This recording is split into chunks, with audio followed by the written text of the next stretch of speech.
I have found that sometimes the hardest part of change isn't changing. Like, what if the hardest part of change is grieving the person everyone expected you to keep being? Maybe you've stopped drinking. Maybe you've changed careers. Maybe you've left a relationship. Maybe you've simply woken up one day and realized that the life you've built no longer fits. Today's guest has a name for that.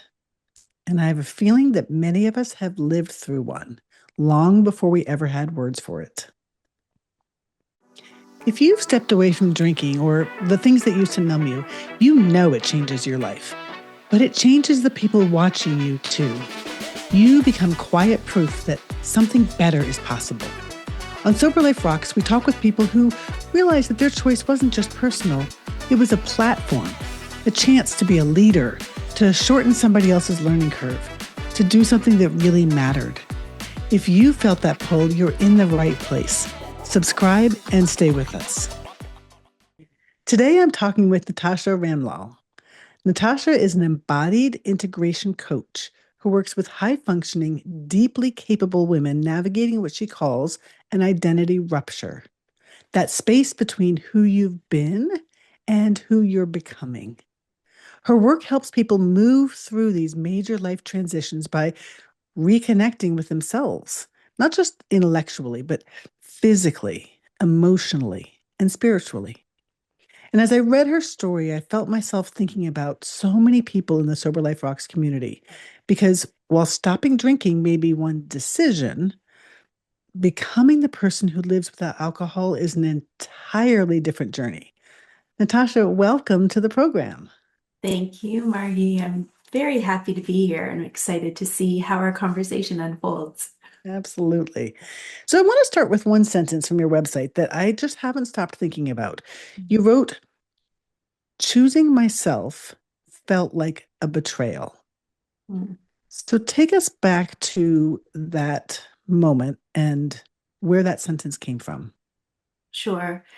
Um, so, full disclosure, that sentence could probably be appropriate at various stages in my journey in various contexts.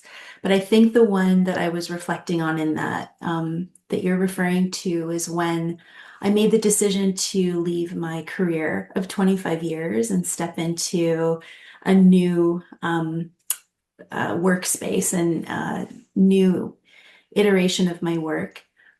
And if anybody has ever changed careers that they have heavily invested in and become very comfortable and very proficient at, I'm sure they can identify with this.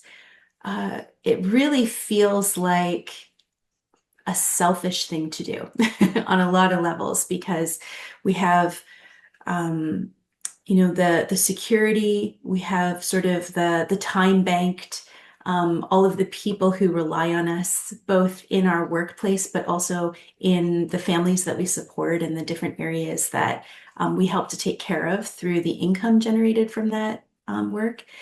um, and so that was really a moment where I think that the power of the sentence is that it was the first time where I chose to make the choice that felt terrible. It felt like the betrayal, and I chose it anyway. And I think in the past, that was probably a regular part of my experience, but it would be such an uncomfortable feeling that I would sort of fall back into my old patterns or my old way of being to avoid that discomfort. And if I remember correctly, I mean, you were in a very helping career, and and it sounded to me as though you were just pouring into others all the time, and and we can get great satisfaction from that. Like I know my identity, I'm a coach, and so people come to me for advice, right? And it feels very fulfilling, and it's like, oh, I can do something to help lift you up, but at the same time, it can feel draining.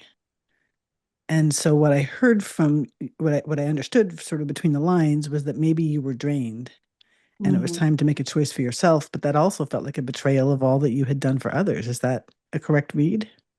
Yeah, I think there's that. And you're right that the work that I was doing was it was very giving, but it was also, as you alluded to with the coaching, it was the kind of giving that gives back. Mhm. So it was a very fueling, sort of reciprocal situation. I really, really loved my students, and I really, really loved my team. And it for the time that I was in that work, um, it was an incredibly perfect fit for me for what I was doing in my life. As a as a career, I had no complaints, but what I was noticing inside of me was a longing to do something different. And, I often refer to it as I think I reached my growth edge. So I'd kind of squeezed every new way of being creative into the work. And not that there's, a finite amount of creativity. Perhaps I would have found a new way if I'd stayed longer, but there was something in me that said, I need to create something different and new. I need a spark. I need that inspiration and that passion. And, you know, I think at the same time that it felt like a betrayal, I also recognized that by staying, I was not serving my students at the highest level anymore because my longing was to be doing something else. My longing was to be in a different space, in a different room. Um, Yeah, and I think that so often, we have these internal dialogues in our head, right? That don't necessarily match what's going on in reality, but the reality is that we're often defined by what people know us as. right, And so that betrayal message, I think, comes a lot of times from what will people think of me if I stop XYZ? And absolutely. are you abandoning your students, or are you like robbing the world of this amazing gift that you have? And I think the same is true even in friend groups. Like when we shift and people know us as one thing, Mhm. there's this internal dialogue that we have that may or may not be true, that what are people going to think of me if I am no longer this? Yeah. So it kind of goes back to this notion of the phrase that I talked about in your intro, this identity rupture. What does that mean?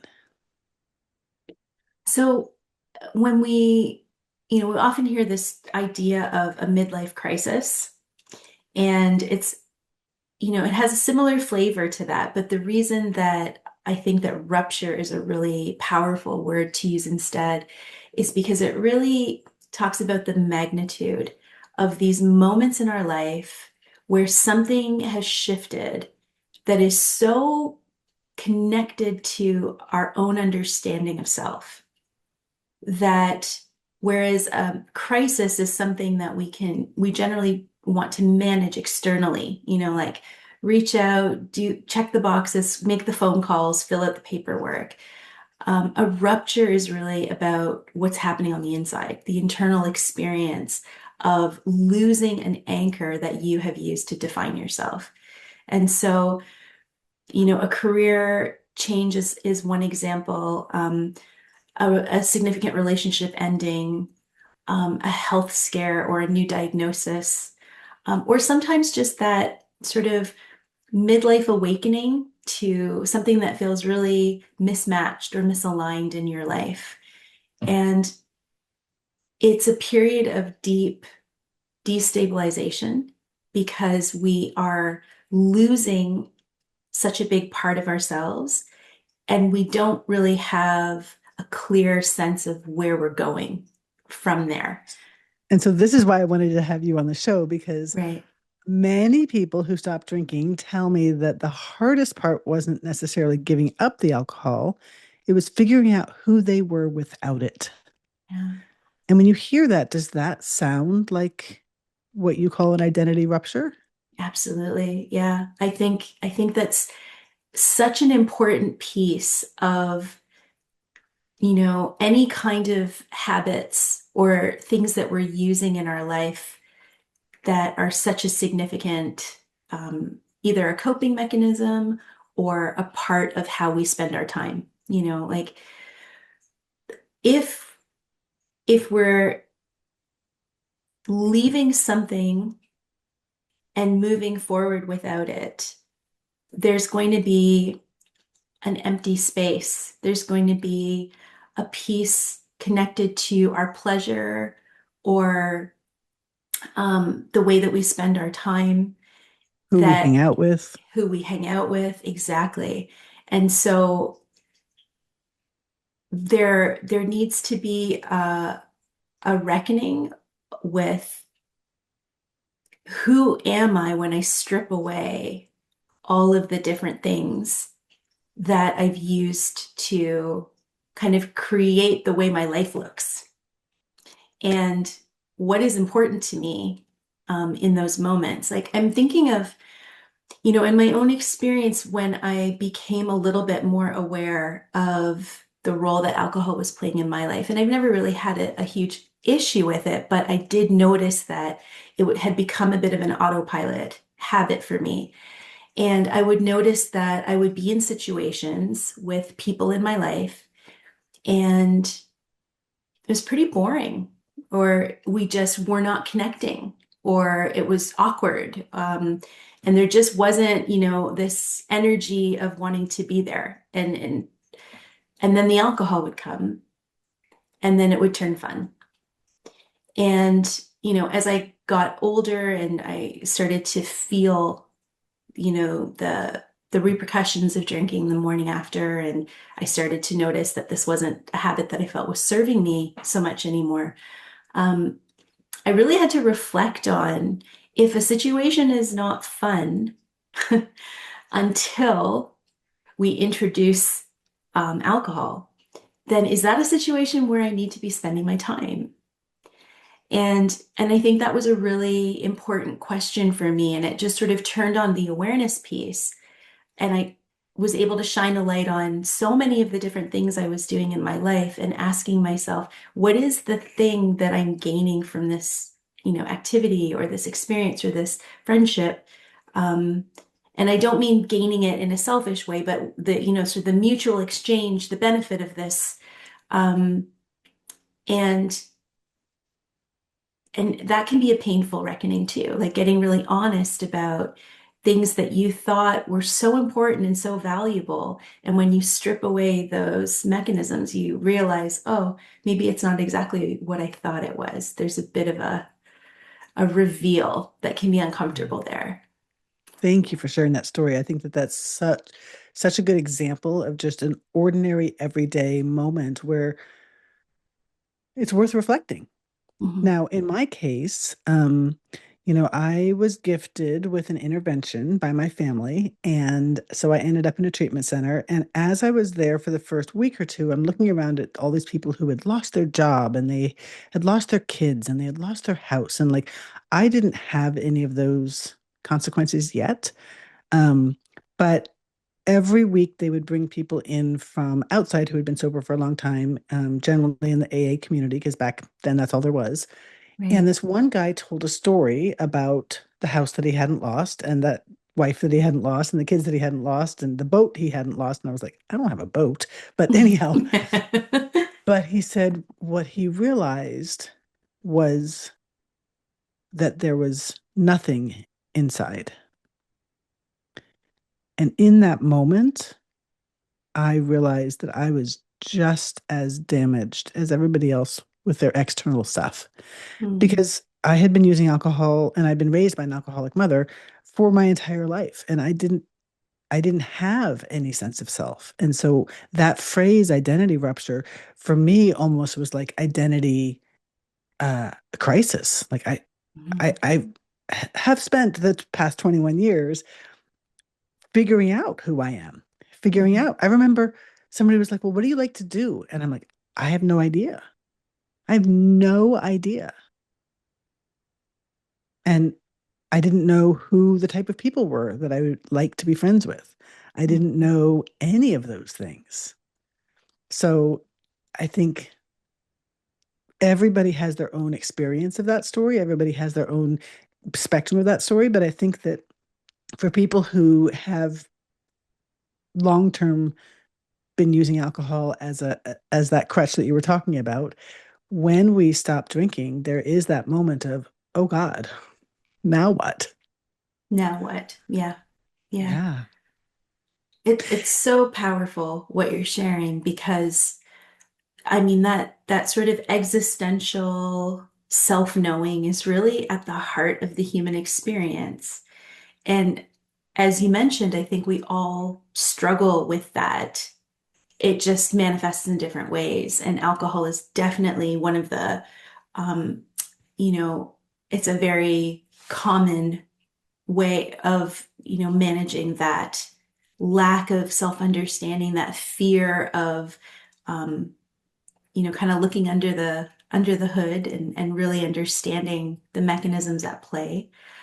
And a big part of that is feeling the uncomfortable feelings that I are sort know. of sitting there. I know. At first, I was like, why? Why would I voluntarily feel these feelings? That sounds horrible.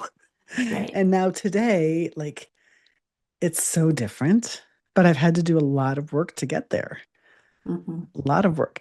Now, you also talk about this idea that your body forced this conversation with yourself, Hmm. that you had years of high functioning, and then suddenly your body was like, nope, not doing this anymore. Do our Hmm. bodies generally know before our conscious minds do? Hmm. I think that's a strong yes. That there is a deeper intuitive knowing in the body. And when we get to the point where we are in crisis, whether our body is screaming at us or we have a full-blown crutch turned addiction, or we have these different things in our life that are really, really impacting our quality of life, I think that's because we have ignored the nudges from our body all the way along to the point where they now have to scream to get our attention. And, you were sort of referring to my story.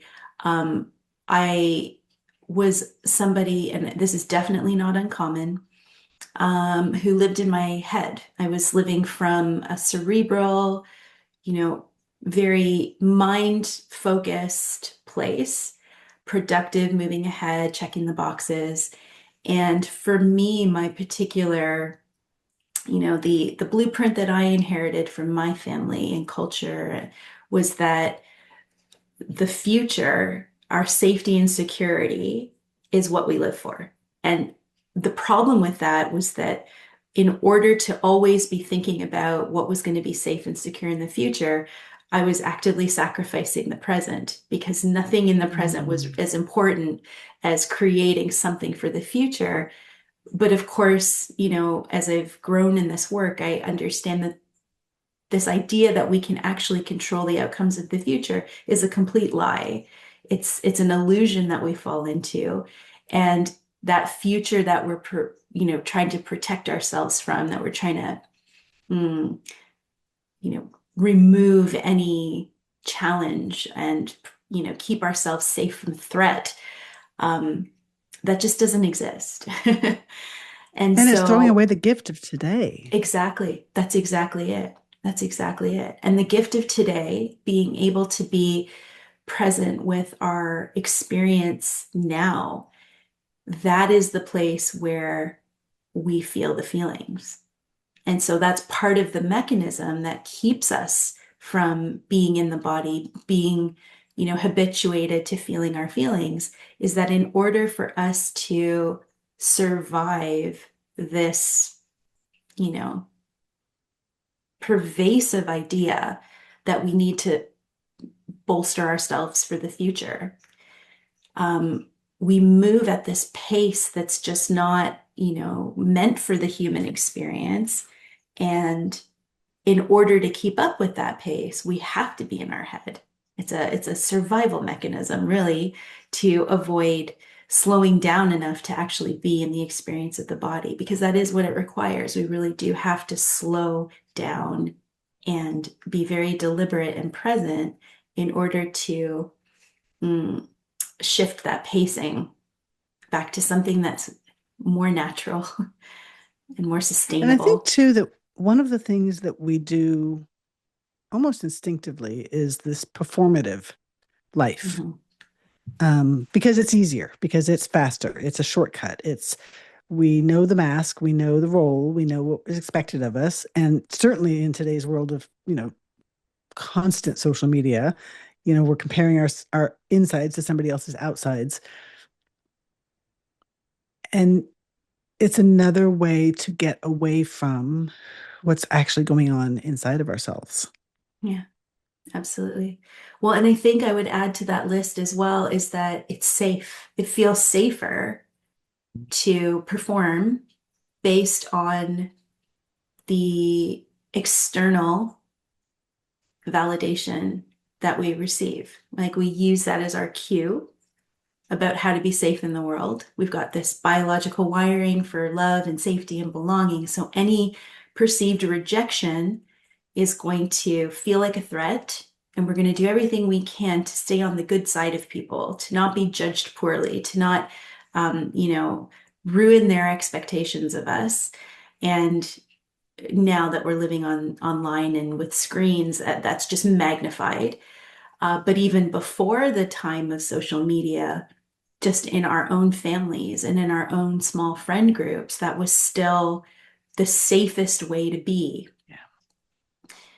If we risk feeling our feelings and acknowledging our needs and what we actually desire and what we actually believe and what we actually value and what we actually want to say and what we actually want to do in the world and how we want to express, we are ultimately risking the relationships with the people who have helped us to understand what feelings are going to be celebrated and accepted and what feelings and expressions in different parts of us are going to be judged and sort of tamped down.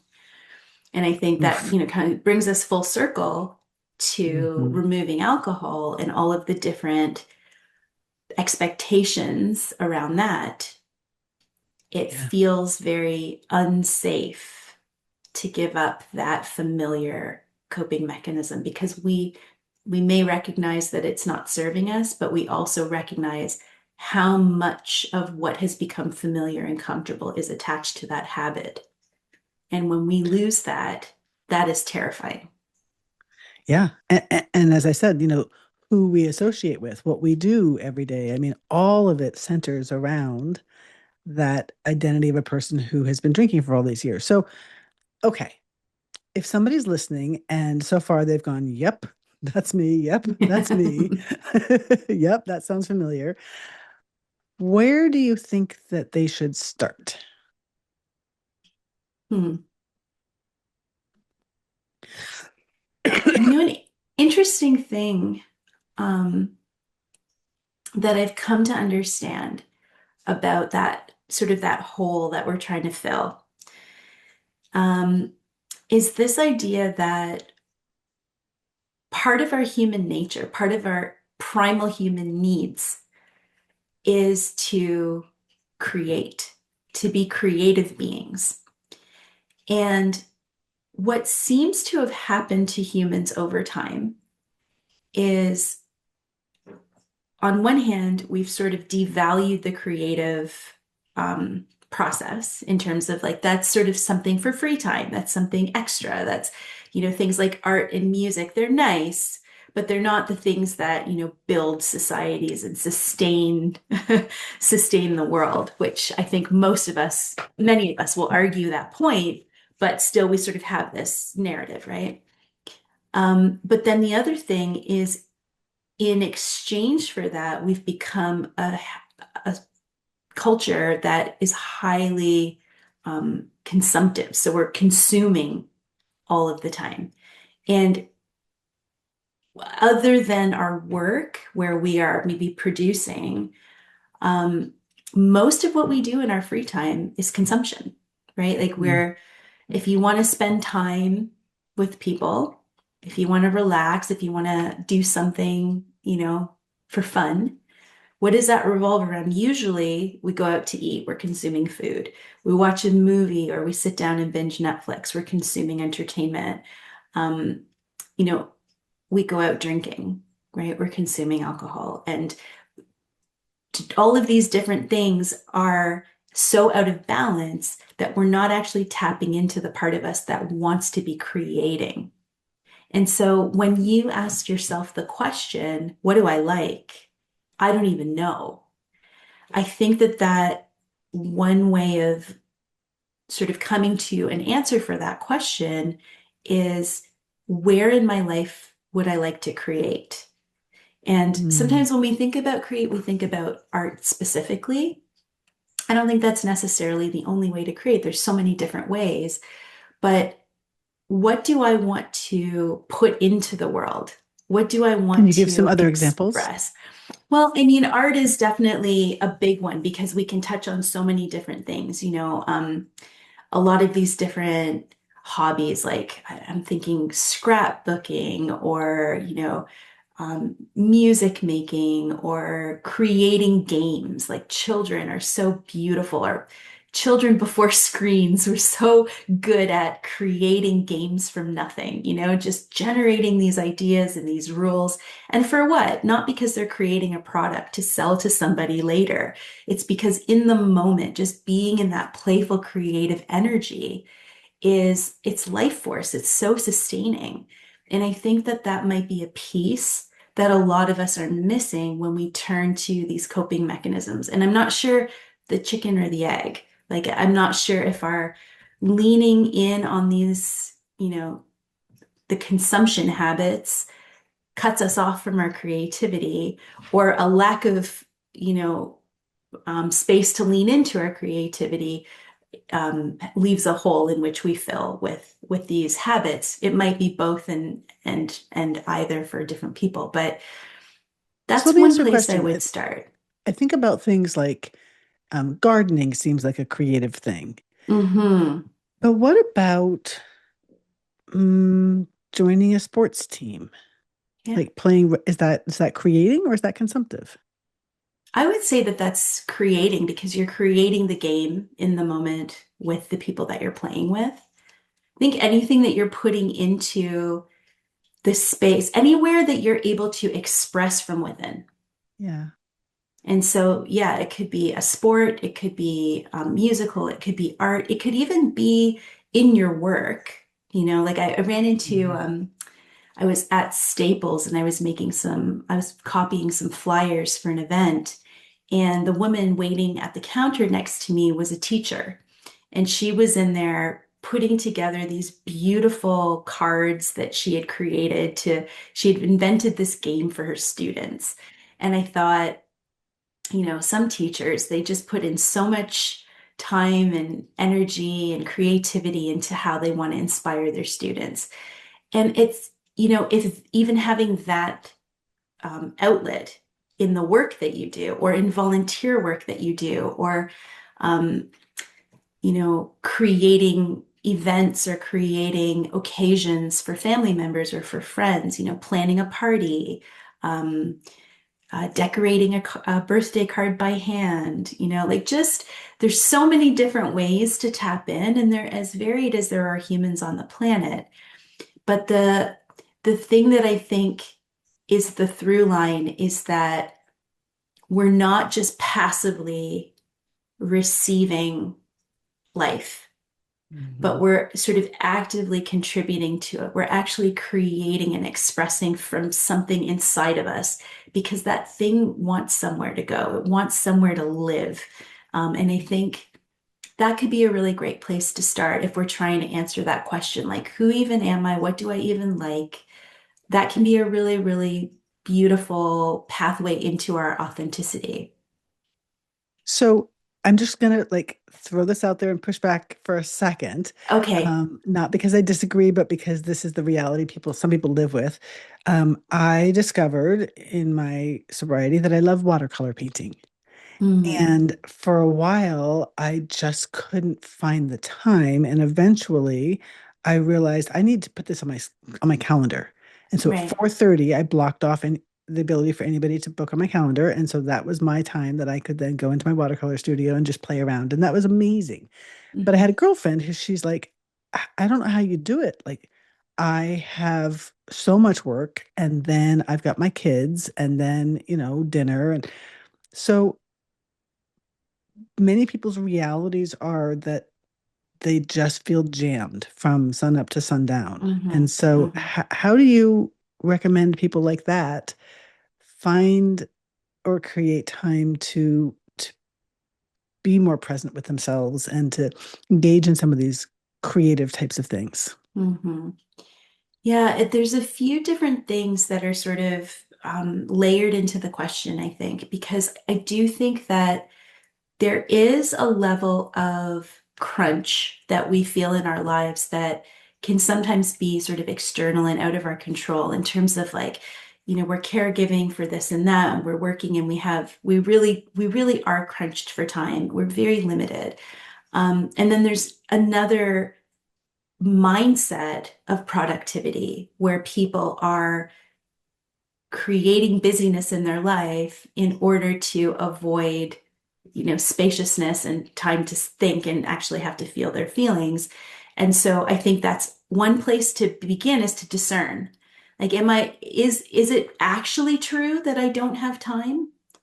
Or have I created my life in a way such that I don't have time? Or I have a Love story that I that. don't have time. I Um, love that. and I think for a lot of people, if they get really honest, they may find that they are over prioritizing something that is likely connected to some sense of worth, some sign, kind of a limiting belief of some kind that's holding them back. And also, I do want to name that, of course, there are people with that absolutely is their reality. But even finding ways within that, structure to just put in a little bit more creativity. Like we have to make our dinner. Can we be creative in, if this is something that, calls to you, can you be a little bit creative in how you prepare dinner like one night a week and sort of like thinking about different spices or different flavors or leaning into for the foodies out there Mhm. or and again it's consuming the food but it's the creation of the food that is the spark and the expression part. If you are caring for your kids, is there something that you can kind of infuse into your time with them? I mean, kids are actually, they're exhausting, but they're also such incredible models for how we kind of come back to that sense of play and that sense of presence and pleasure as well. Um, or even, I mean, we could probably talk for the rest, we could talk for the rest of the day about this, but there, just little ways to bring a little bit more pleasure Mhm. into the experience. Like how can I create more pleasure in the everyday experiences that need to happen? Um, I remember being yeah. introduced to mindfulness. Mm, And I took a 6 week course on this because I was, again, trying to figure out who the heck I was and how to yeah. deal with all the stress that was there once the alcohol was removed. And so we learned about things like mindful walking Mm, and just feeling the pressure on your feet, your heels, and then the balls of your feet, and then the toes as you walked, or feeling the temperature on your skin, or mindful eating, where the mhm. first 3 bites you taste differently than everything after. And so, really Yeah. experiencing the texture. Is that also in that same vein? So that for me is basically embodiment. Those first steps into the practice of embodiment, which is reconnecting to sensation and the things that your body is experiencing in your life, which We were talking about that split from being living in your head to sort of inhabiting your life more fully. It's really, that's the pathway there, is to feel into those senses and to become really aware of what different experiences feel like in your body and what different emotions feel like in your body and what different emotions are awakened in different circumstances and situations and relationships, etc. Um, Mhm. and so I'm not sure that it's the same, but I do think that they kind of work together in terms of bringing us back into an embodied inhabitation of our life and our experience. And that I think that's really at the heart of what we're doing when we're in embodiment work and integration. We're coming back into the full experience of what it means to be Margy, to be Natasha. Like, how does it feel moment to moment so that I Yeah, can because be more honest?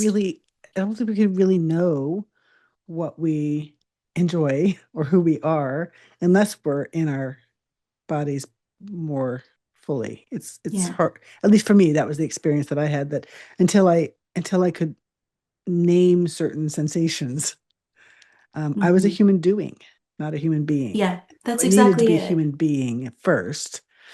But that kind of leads me now to the external side of it, which is that we've been exploring a lot on this podcast this notion of belonging Hmm. and the idea that when we choose to shift our behavior, in this particular case, not drinking, often the places that people gather are around drinking.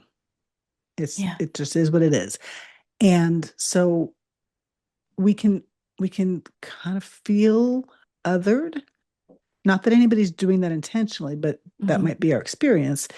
But also just the people that we used to hang out with and the things that we used to do, like we talked about in the beginning.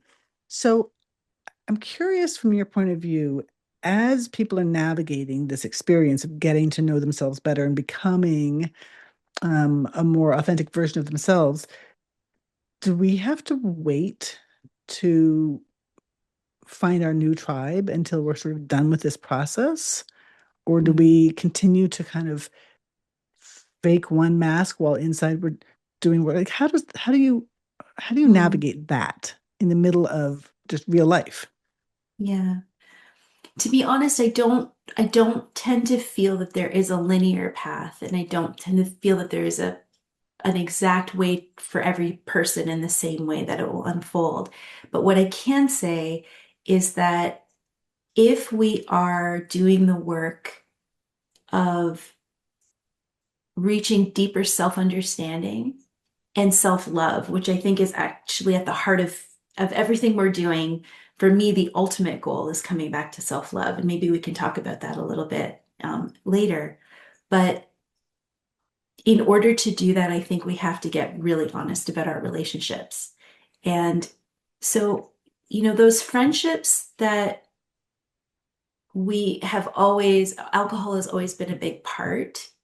I don't necessarily think that the friendship itself um, needs to be,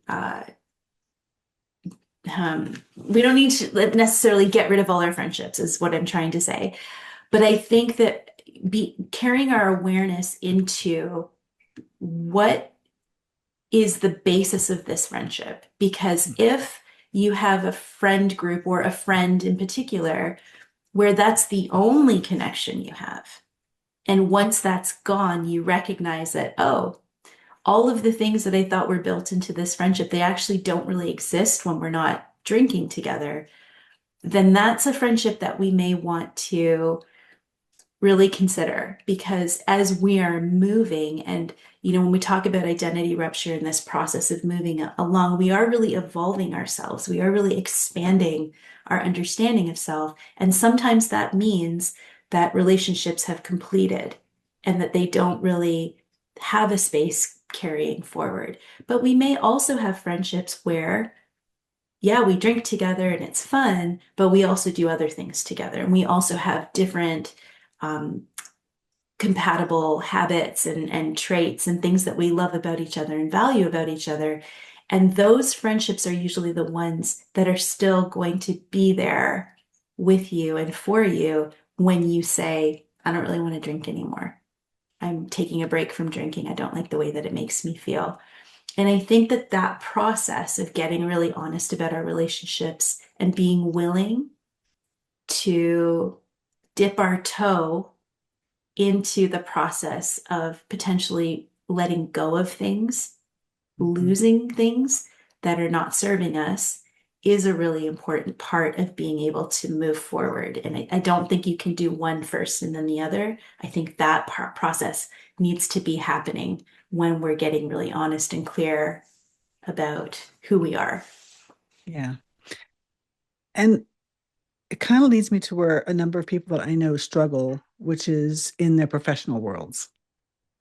Um, because maybe you're part of a sales team and Mhm. taking clients out to entertain them with fancy meals and drinks is the norm. Right. Or maybe it's that happy hour is the way that your team gathers on Fridays, or whatever the thing is. So how does one navigate that, Mhm. um, where you're dedicated to really finding that identity that's more true to yourself, Mhm. and yet um, this is the expectations. Mhm. Well, I think that again, it comes back to, making honest decisions for ourselves because I mean, it's still our choice, right? It's still our choice how we decide that we want to show up. It's just that every choice has a consequence. So if we are still wanting to be part of those occasions, are we able to show up, be in them, and opt for a non-alcoholic drink and still be part of the grouping?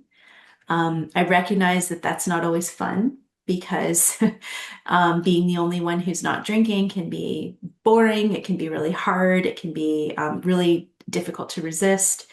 Um, but we have a choice in that, whether we want to show up and that's what we're going to choose to do.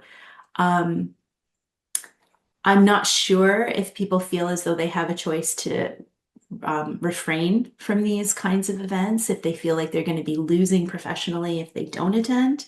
But potentially that's another choice. Um, and then in a bigger picture, how much is sort of the expectations of the work that they're doing, the life that they've created for themselves, how much is that aligned with the person that they want to be in this Mhm. version that they're moving into? Because maybe it is actually a bigger issue and some things need to change. But again, it's not a one size fits all, obviously, and everybody has their own agency to make those choices. But I think that sometimes because it's so difficult when we want to make a change, we have the part of us that wants the new thing and we have the part of us that doesn't, right? Every change that we make is going to have this push, pull, tug of war thing happening because it's, the part of us that is gripping onto the familiar and the comfortable and what's known versus the part of us that is longing for a change, for something different, for a new experience. And within that, tug of war, we ultimately have to make a choice. And if we are choosing to answer that longing and to create the change, part of that is going to be we're going to lose something. And if we allow ourselves to be stuck in that place, we can sometimes fall into losing our agency, losing our power of choice because we say, well, I don't have a choice because this is just the life the way that it is. And I really do think that in any case, we can find our agency when we recognize the power of our own choice to make decisions and to create the life that we want. It doesn't mean it's going to be easy and it doesn't mean that we aren't going to have to lose something, but ultimately it is our power to make those choices. Love that. Now, I know you have some tools that you work with people. Tell me about those. So in my coaching work, my two most foundational tools are breathing, like really deep breathing, diaphragmatic. And another tool that I think is really important for helping us to land in the body and to sort of reacquaint ourselves with the sensations of the body and what it feels like to be in the direct experience of our body. It's a practice called resourcing the body. And I actually have a free guided audio that I'd love to offer to your listeners that they can listen to and follow along with. It doesn't require anything other than, a little bit of space and maybe a comfortable place to sit down. But it's sort of a gentle guiding into that experience of resourcing our body. And I really think that that's an important place to start because sometimes we don't even recognize how disconnected we are from our body. And it it's important to understand how easy it is for us to access sensation and how easy it is for us to tap in, or how difficult it is. Because, yeah, it just kind of gives us a sense of how disconnected we may be from the experience of being in our body.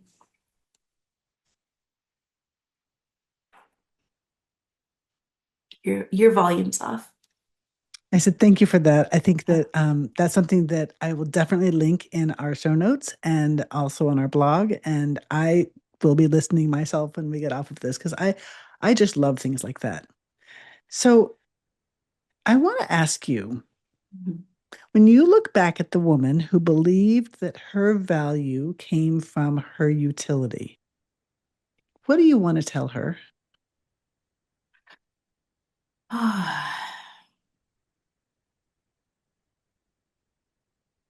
Mm, so many things. And to be honest, that woman is still here, right? This is not a one and done, and it's not something I've completely fixed in myself. But it is something that comes back again and again to remind me that I created an understanding of my worth based on things that I believed were true, but they weren't. They were just protective.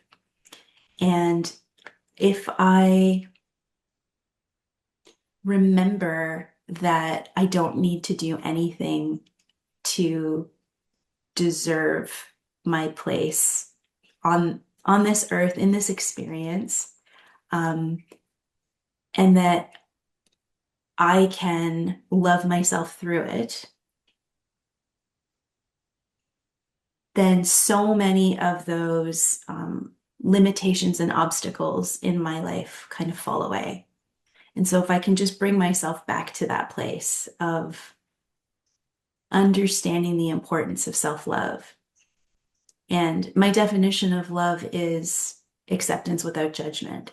So really at the heart of self-love, at the heart of the embodiment work that I do is all about learning acceptance of self, which is really difficult, but so powerful.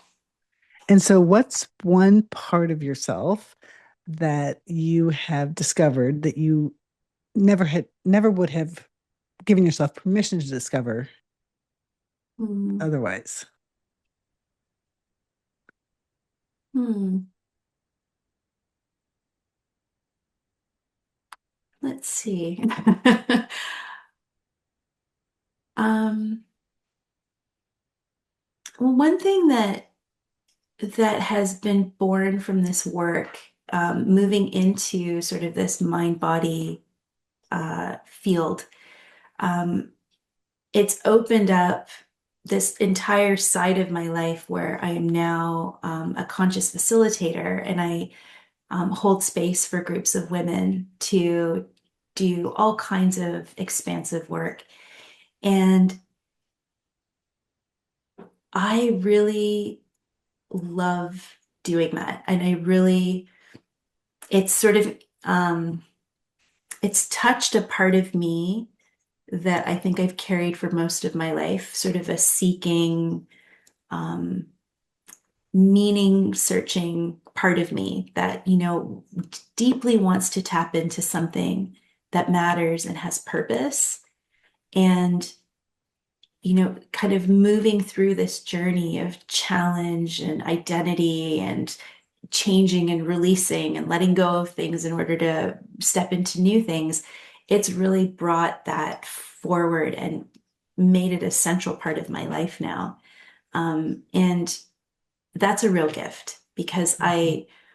I think if I'd continued to be too afraid, if I'd continued to believe that my responsibility in this life was to remain um, in those positions and roles and expectations and relationships that I thought um, needed me to stay the same, I would have missed out on this. And I feel that I've gained a really a greater sense of purpose, stepping into some of these new things that I'm doing in facilitation. Mm. That's beautiful. I know for me, part of it is understanding uh, what brings me joy, what brings me fulfillment, and what drains me. Mm, And what I've learned is that I love one-on-one conversations. I love getting to know people. And I really struggle in social situations where I don't know people. mm, And so I used to travel a lot and go to a lot of conferences and go to a lot of events and go to a lot of parties. And while I enjoyed having one-on-one conversations in those moments, I was so drained from the overstimuli and of trying to mm, be a certain person or trying to fit into a certain thing. And so I've just opted out. Like there will be things I'll go to, but now I make very deliberate decisions. It's one of the reasons I love doing the podcast because I get to have these conversations and get to know people. And so just being able to make conscious decisions about things that fill me up versus mhm. drain me has made all the difference in the world. I mean, it seems so simple, but actually it's transformative to claim back my own energy source. Absolutely. Yeah, Absolutely. Yeah, that's yeah. beautiful. So I'm just so grateful for this conversation with you.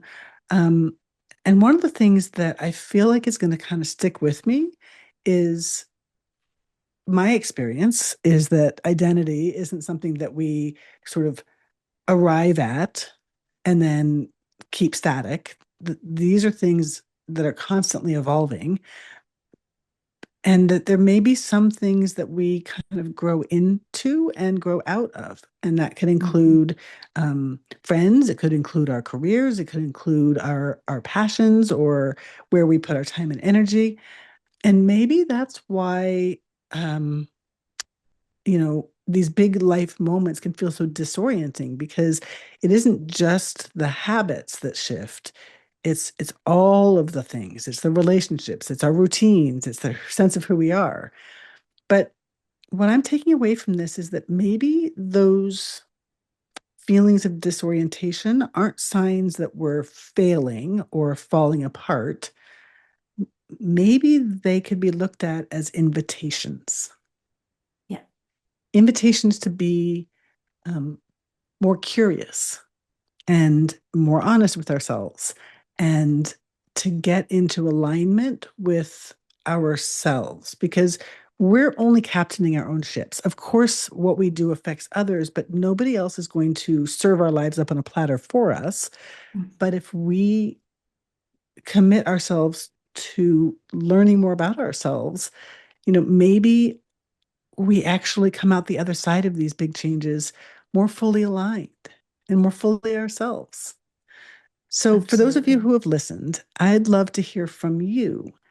Have you ever experienced what we've talked about, this identity rupture?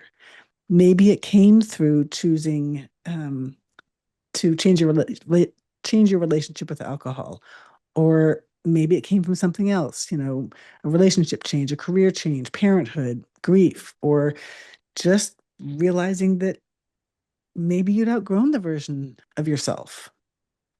So share your story in the comments because one of the most powerful things we can do for one another is to remind each other that becoming